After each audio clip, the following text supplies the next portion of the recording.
नमस्कार, आपण पाहत आहोत लोकन्याय न्यूज।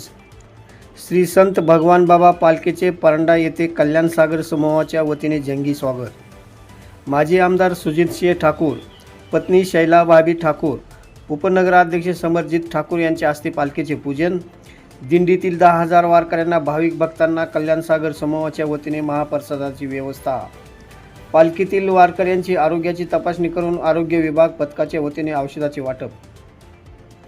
आषाढी वारीनिमित्त भगवानगड येथून पंढरपूरकडे प्रस्थान करणाऱ्या शास्त्री महाराजांच्या श्री संत भगवान बाबा यांच्या पालखीचे आज दिनांक 20 जुलै सोमवार रोजी परांडा शहरातील कल्याण सागर विद्यालयाच्या प्रांगणात टाळ मृदुंगाच्या गजरात हरे हरे हरे राम हरे कृष्ण असा जयघोष करीत आगमन होताच भक्तिमय वातावरणात उत्साहपूर्ण स्वागत करण्यात आले। कल्याण सागर विद्यालय येथे पालखीचे आगमन होताच विधान परिषदेचे माजी आमदार सुजितसिंह ठाकूर, त्यांच्या पत्नी शैला भाभी ठाकूर, चिरंजीव तथा परांडा नगरीचे उपनगराध्यक्ष समरजित ठाकूर यांच्या हस्ते पालखीचे पूजन करण्यात आले। यावेळी त्यांनी श्री संत भगवान बाबा पालखीतील मूर्तीस पुष्प अर्पण करून मनोभावे दर्शन घेतले।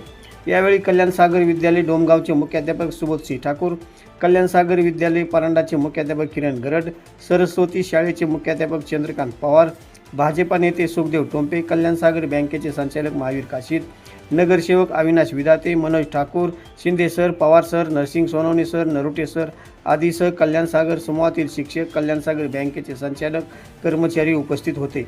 सोमवारी परांडा शहरात संत भगवान बाबा पालखीचे आगमन होत असल्याने पालखीतील 10,000 वारकऱ्यांना कोणतीही अडचण येऊ नये यासाठी माजी आमदार ठाकूर यांच्या मार्गदर्शनाखाली कल्याण सागर समूहातील सर्व विभागांनी भोजन, पाणी, आरोग्य सेवा उपलब्ध करून दिली होती।